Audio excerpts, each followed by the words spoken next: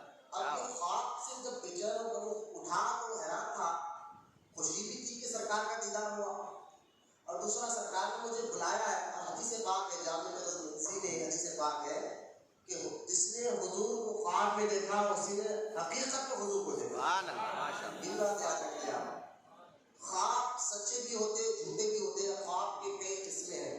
عام آدمیوں کو جب خواب آتا ہے تو اس میں کئی قسم کے خواب ہوتے ہیں، کچھ شیطان کی طرف سے ہوتے ہیں، کچھ رحمان کی طرف سے ہوتے ہیں۔ اس لیے خواب اگر کسی کو آتا ہے تو وہ تعبیر بیان کرنے کے لیے جو مشاہد ہوتے ہیں علماء کے سامنے رکھنا چاہیے تاکہ اس کی صحیح تعبیر آپ کو پتہ چلے۔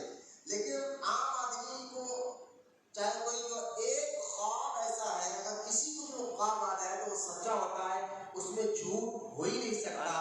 وہ خواب کیا ہے؟ جس کے خواب پہ ہمارے نبی کریم صلی اللہ علیہ وسلم نظر آتے ہیں۔ سبحان اللہ، سبحان اللہ۔ اگر آپ کو طلب پیدا کرے جو سچا درود پڑھتا ہے کثرت سے، انشاءاللہ اس کے خواب میں حضور کا دیدار ضرور ہوتا ہے۔ تو سرکار مدینہ علیہ السلام کا یہ دیدار ہونا تھا، اور ایک ارشاد بھی تھا کہ فوراً مدینہ آ کر اس مینار کے جو کنگورا ہے اس کو ٹھیک کرو۔ اب یہ اٹھا سوچنے لگا کہ جاؤ یا نہ جاؤ، پھر دل نے آواز دی، جب حضور نے بلایا ہے تو انتظام بھی خود فرمائے۔ سبحان اللہ، کیا بات ہے۔ ابھی اپنا سامان دے گا، ذہن میں رکھے نہ پاسپورٹ ہے نہ پیسہ ہے۔ اب وہ سامان طے کر کے سمندر کی طرف گیا تو ادھر سمندر میں کچھ حجاج تیار تھے جانے کے لیے، سارے حاجی بیٹھ چکے تھے کشتی میں، اور کشتی جو تیار بھی تھی جانے کے لیے، لیکن پتہ ہی نہیں چلا کہ وہ اسٹارٹ ہو گئی نہیں، آگے نہیں بڑھ گئی۔ اب کشتی کا جو چلانے والا ڈرائیور تھا اس نے کہا کہ یار کشتی کا سامان یعنی مشین وغیرہ سب درست ہے، لیکن اسٹارٹ نہیں ہو رہی ہے، آگے نہیں بڑھ رہی ہے۔ تو اچانک اس کشتی والے نے دیکھا کہ دور سے ایک دیوانہ سا آدمی جھومتے ہوئے کشتی کی طرف آ رہا ہے، سبحان اللہ۔ گویا یوں کہتے ہوئے آ رہا ہے، کہاں کی دولت، کہاں کا منصب، کیا بات، کہاں کی دولت، کہاں کا منصب، قسم خدا کی یہ ہے حقیقت، جنہیں بلایا ہے مصطفیٰ نے وہی مدینے ہو جا رہے ہیں۔ عشق کے جگرے میں وہ بولتے ہوئے جھومتے جا رہا ہے، تو اس کشتی والے نے سمجھ گیا کہ شاید اسی کی وجہ سے، دیوانے کی وجہ سے یہ کشتی رکی ہوئی ہے۔ اس کو بھی دروازہ کھول کر اندر لے لیا گیا۔ اب کشتی اچانک اسٹارٹ ہو گئی، اب چلنے لگی کشتی سمندر میں، تو کسی نے اس دیوانے کے قریب آ کر نہ پاسپورٹ پوچھا نہ ویزا پوچھا، یہ چلتا گیا اور سیدھا کشتی جو ہے مدینے پاک پہنچی۔ اب مدینے پاک کے پاس یہ اترنے کے بعد مدینے پاک کے شہر میں جب داخل ہوا، وہاں پر بھی کسی نے سے نہ ویزا پوچھا نہ پاسپورٹ پوچھا، یہ سیدھا جو ہے جب گنبد خضرا پہنچا، سرکار کی گنبد کو دیکھا تو وہاں دو لوگ کھڑے تھے جو بے صبری سے لوگوں کے چہروں کو تک رہے تھے۔ ان دو لوگوں نے دیکھا کہ یہ شخص کو، ان دونوں نے کہا یہ وہی تو دیوانہ ہے جو خواب میں ہمیں سرکار نے کہا کہ اس سے کام کرا۔ خدمت گزار مدینے پاک کے جو دیکھ بھالی کرنے والے لوگ تھے وہ دونوں، ان کو سرکار نے پہلے سے ہی بتا دیا تھا کہ یہ دیوانہ آگا، اس لیے مینار میں پتھر کا کام کرانا۔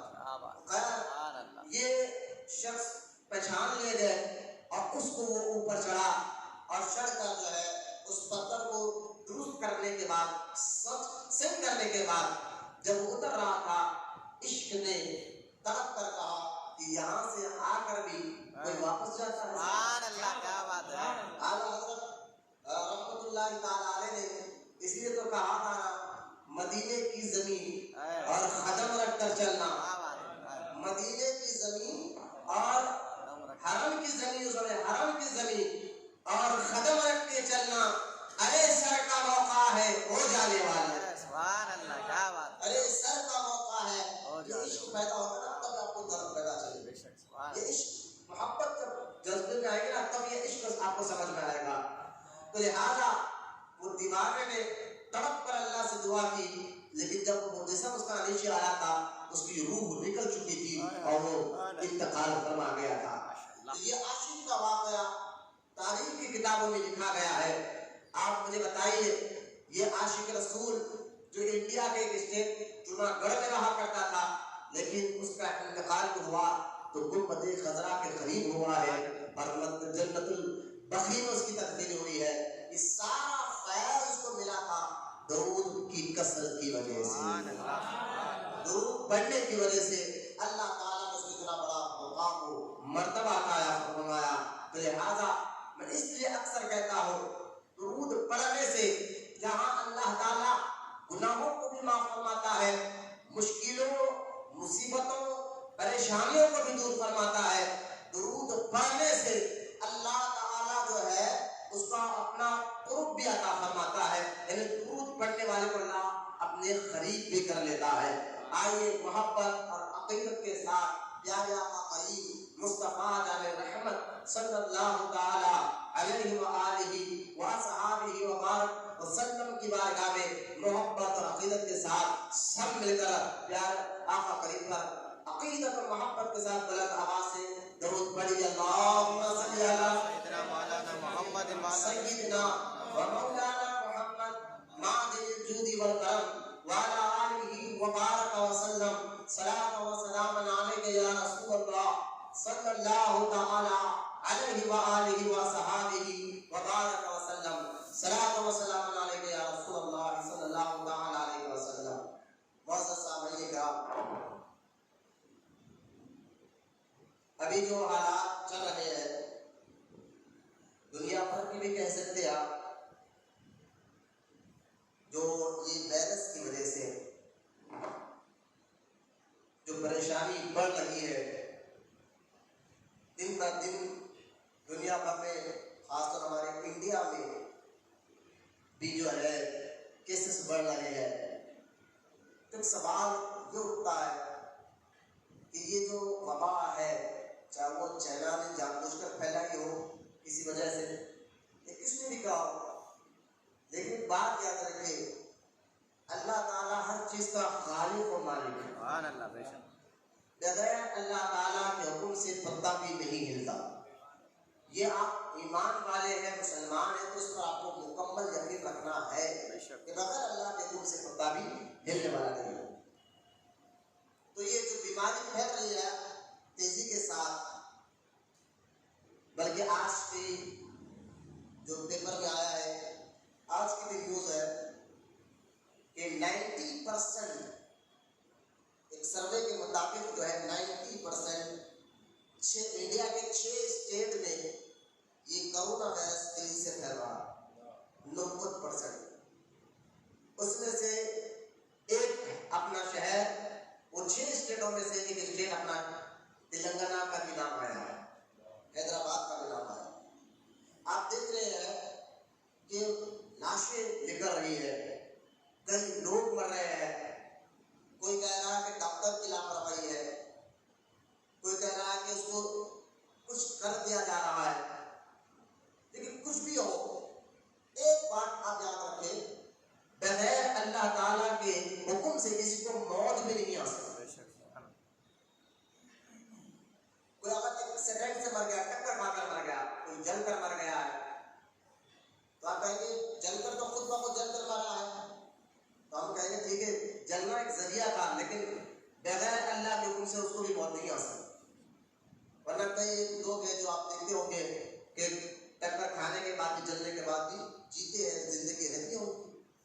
تو یہ وائرس سے ہزاروں لوگ موت کی نیند سو رہے ہیں، جہاں ہمارے محلے کے قبرستانوں میں ایک آدھ موتا 8-10 دن میں دکھنے کو آتی تھی، وہاں پر کئی میتیں آ رہے ہیں، کوئی خوف سے اس وائرس سے ڈر کر ہارٹ اٹیک سے مر رہا ہے، تو کوئی اس وائرس سے مر رہا ہے۔ تو یہ تو تیزی کے ساتھ صرف تلنگانہ نہیں، پورے ہندوستان بھر میں پھیل رہا ہے، اور دھیرے دھیرے ہمارا انڈیا جو ہے تیسرے نمبر پر آ گیا ہے، جہاں پر سب سے زیادہ کیسز ہیں، امریکہ کے بعد اور ملک اس کے بعد تیسرے نمبر پر ہمارا انڈیا آ گیا۔ تو اب سوال یہ اٹھتا ہے کہ یہ جو تیزی سے پھیل رہا، اس کی وجہ کیا ہے؟ آج کے پیپر میں تو یہاں تک بھی ڈال دیا ہے، ہم تو سوچتے تھے، میں آپ کو سنا سنی بات نہیں کر رہا ہوں، جو پیپر میں آپ جو میڈیا بتا رہے ہیں آپ کے سامنے وہ بات رکھ رہا ہوں، اور میں یہ آپ کو اس لیے کہہ رہا ہوں تاکہ ہمیں کچھ سمجھانا، میں اس کے بعد آگے آپ کو سمجھانا چاہتا ہوں کہ دیکھیں آج کے پیپر میں آیا ہے کہ ہیلتھ منسٹر نے کہا کہ 15 اگست تک بھی کورونا کا جو ٹیکہ ہے وہ تیار ہونا ممکن نہیں ہے۔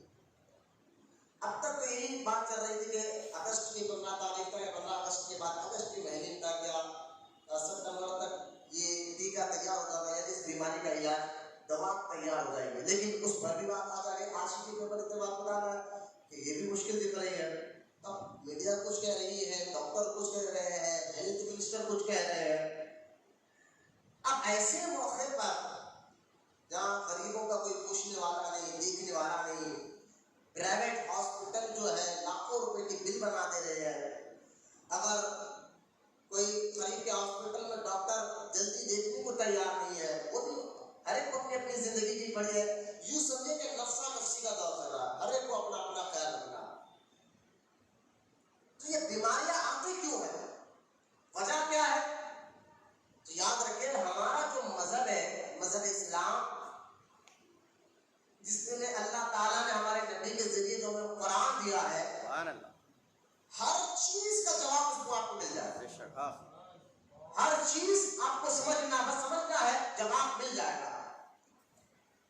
تو ہم نے جب تاریخ پڑھی ہے تو تاریخ گواہ ہے، جب بھی اس دنیا میں اللہ تعالیٰ کی اور اس کے رسول کی نافرمانی کی گئی، بے ادبی کی گئی، لوگ جب بھی دین کو مذاق بنا لیے اور دین کا مذاق اڑا کر، نبی کا مذاق اڑا کر بالکل ہی بے پرواہ ہو کر زندگی گزارنے لگے، تو ہم نے تاریخ دیکھا ہے اللہ تعالیٰ نے ایسی قوموں کو نیست و نابود کرنے کے لیے، تباہ برباد کرنے کے لیے طرح طرح کے عذاب دنیا میں بھیجا ہے اور طرح طرح کی بیماریاں دنیا میں بھیجا ہے۔ اس کے گواہ قرآن میں خود سورہ بنی اسرائیل پڑھ کر دیکھے، سورہ قصص آپ پڑھ کر دیکھے، طرح طرح کی قوموں پر اللہ کا عذاب آیا اور قومیں تباہ ہو گئی، برباد ہو گئی۔ تو آج کون یہ نہیں کہہ سکتا کہ ہم نبی کی مکمل اطاعت کر رہے ہیں؟ نہیں، آج دیکھ لیں، ایک وجہ یہ بھی ہو سکتی ہے بیماری پھیلنے کی کہ ہم نے اللہ اور اس کے رسول علیہ الصلوۃ والسلام کی مکمل طور پر اطاعت اور فرما برداری نہیں کر رہے ہیں۔ اس کی لیے ایک وجہ ہے کہ اللہ تعالیٰ تنبیہ کرنے کے لیے یہ عذاب کی شکل میں ہمیں بھیج رہا ہے۔ ایک وجہ میں بتا رہا ہوں جو سمجھنے کے والے کے لیے اشارہ کافی ہے۔ آپ کہیں کہ میں گناہوں کی نحوست کی وجہ سے ایسے بیماریاں پھیلتے ہیں، یہ بھی تاریخ ہے، اس کی بھی قرآن ہے۔ قرآن میں اللہ تعالیٰ نے سورہ بنی اسرائیل کا ذکر کیا ہے، اور میں بتاؤں گا اس ذکر میں ایک بیماری جس کو طاعون کہا جاتا تھا، اسی بیماری سے ملتی جلتی ایک بیماری کرونا وائرس چل رہی ہے۔ اس بیماری کو بھیجا کیوں گیا تھا اور آج کیوں بھیجا جا رہا ہے، اس کو آپ سمجھنے سے پہلے ایک اور بات میں آپ کو بتانا چاہتا ہوں، اس کو ذرا غور سے توجہ سے، آج کا جو موضوع ہے، ہم اللہ کے گھر میں بیٹھے ہیں، میں اور آپ، ہماری اور آپ کی یعنی نیت یہ کر لیں کہ اللہ تعالیٰ کی بارگاہ میں کہ اللہ ہم تیری بارگاہ میں توبہ کی نیت کے ساتھ بیٹھے ہیں، کیونکہ آج کا موضوع توبہ ہے۔ کیوں اللہ عذاب بھیجتا ہے، کیوں قوم تباہ ہوتی ہے، کیوں وجہ، مین وجہ کیا ہے، اس وجہ پر، اور دیکھیں پھر وہ وجہ ختم ہو جاتی ہے تو اللہ تعالیٰ عذاب کو ختم فرما دیتا ہے، یعنی بلاؤں کو بھی دور کر دیتا ہے، مصیبتوں کو بھی دور کر دیتا ہے۔ لیکن اب جو مصیبت آئی ہوئی ہے، جہاں ہیلتھ منسٹر کہہ رہا ہے کہ دوا بننے کے لیے اور ٹائم لگ سکتا ہے، جہاں سروے کے مطابق کہا جا رہا ہے کہ ہندوستان بھر میں 6 اسٹیٹ ہے جہاں پر 90% کیسز نکل رہے ہیں، ان میں ایک ہمارا تلنگانہ جو حیدرآباد تکت ہے، جس کو مدینہ الاولیاء اللہ کہتے ہیں، یہ مدینہ الاولیاء ہے، اولیاء اکرام کا شہر ہے۔ سبحان اللہ، ایسے یہ جو وبا کم کیوں نہیں ہے، دن با دن دن با دن دن با دن اس کی